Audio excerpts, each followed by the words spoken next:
पाठ्य पुस्तक व्याकरण से पहला पाठ है हमारा भाषा। भाषा की आवश्यकता हमें क्यों है?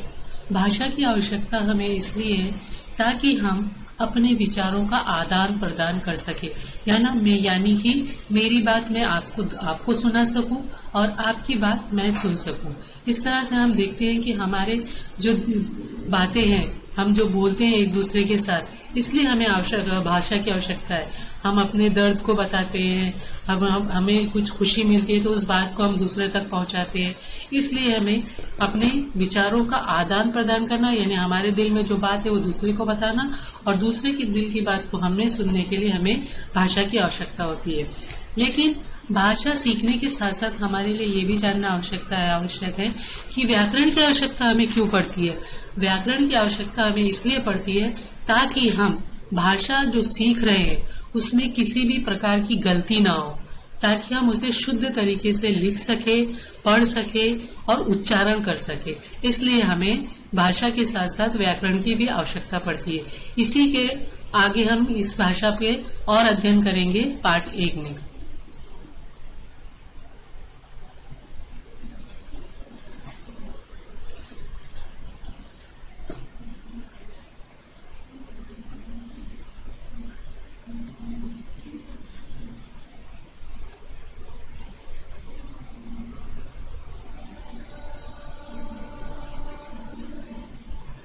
हमारी भाषा, चिड़िया की अपनी भाषा होती है, जानवरों की अपनी भाषा होती है, माँ बेटे के बीच जो बातचीत होती है उसकी अलग भाषा होती है, लेकिन वो एक दूसरे की समझ में आती है और एक दूसरे को हम सुनते हैं।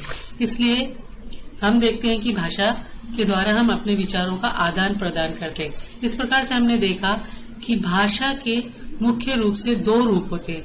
एक होता है मौखिक रूप, दूसरा होता है लिखित रूप। जब हम अपने मुंह के द्वारा कोई बात दूसरे तक पहुंचाते हैं तो वह कहलाती है मौखिक भाषा, और जब हम लिखकर अपने बारे में कि अपने दिल के बारे में या हमारे विचारों को दूसरे तक पहुंचाते हैं तो वह कहलाती है लिखित भाषा। यानी लिखकर हम दूसरे को सुना रहे हैं उसे भी हम लिखित भाषा कहेंगे, लेकिन जो हम कहानी अगर आपकी नानी आपको सुना रही है तो वो कहलाएगी मौखिक भाषा। इस तरह से भाषा के 2 रूप होते हैं, एक होता है मौखिक भाषा, दूसरा होता है लिखित भाषा। कहना और सुनना मौखिक भाषा में आता है, लिखकर पढ़ना लिखित भाषा में आता है। हम हिंदी भाषा समझते हैं, बोलते हैं, पढ़ते हैं, लिखते हैं। उसी प्रकार भारत देश में हर एक राज्य की अपनी अलग अलग भाषा है। पंजाब की पंजाबी भाषा है, तमिल की तमिल भाषा है, वो केरल की मलयालम भाषा है, उत्तर प्रदेश, मध्य प्रदेश, हरियाणा और राजस्थान में हिंदी ही समझते हैं, वहां पे वही हिंदी भाषा ही बोली जाती है और हिंदी भाषा ही पढ़ते लिखते हैं। और इस तरह से हिंदी हमारी भाषा है। हिंदी भाषा की अपनी वर्णमाला होती है। वर्णमाला को 2 भागों में बांटा गया है, स्वर और व्यंजन। इसी के आगे हम स्वर व्यंजनों से शब्द बनते हैं और इसी का अध्ययन हम इस भाषा पाठ का हम एक वीडियो भी देखेंगे।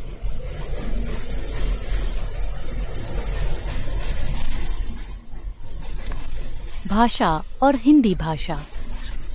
बच्चों, आप जब अपनी बात कहते हैं और दूसरों की बात सुनते हैं तो उसे भाषा कहते हैं। यदि भाषा न होती तो क्या आप अपनी बात कह पाते? जैसे भाषा के द्वारा ही नानी जी कहानी सुना रही है, भाषा के द्वारा ही अध्यापिका जी पढ़ा रही है, भाषा के द्वारा ही बच्चे कॉपी पर लिख रहे हैं। सरल शब्दों में भाषा वो साधन है जिसके द्वारा हम अपनी बात कह सकते हैं और दूसरों की बात समझ सकते हैं।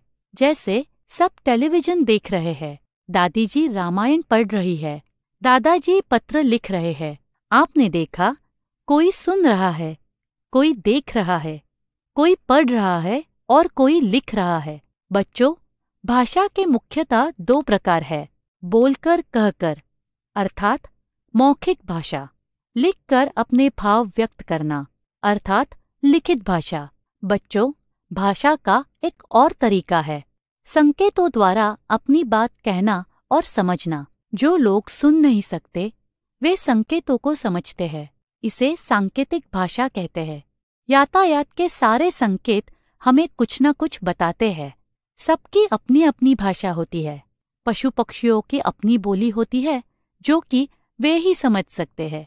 कहा भी गया है, खग जाने खग की ही भाषा। कुछ लोग अंग्रेजी बोलते हैं, कुछ लोग हिंदी, कुछ उर्दू, कुछ पंजाबी, तमिल या कोई अन्य भाषा। भारत की राजभाषा हिंदी है। हम हिंदी बोलते, लिखते और पढ़ते हैं। आओ दोहराए। जिस माध्यम से हम अपनी बात कह, सुन, बोल और पढ़कर व्यक्त करते हैं उसे भाषा कहते हैं।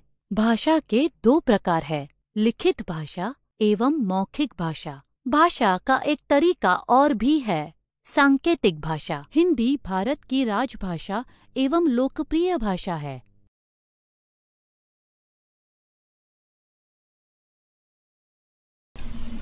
इस प्रकार हमने देखा इस वीडियो के माध्यम से कि भाषा के द्वारा हम अपने विचारों को व्यक्त कर सकते हैं और भाषा के द्वारा मुख्य रूप से 2 रूप होते हैं। पहला होता है मौखिक भाषा, दूसरा होता है लिखित भाषा। इसी के आगे वाले पाठ में हम अध्ययन करेंगे वर्णमाला। धन्यवाद।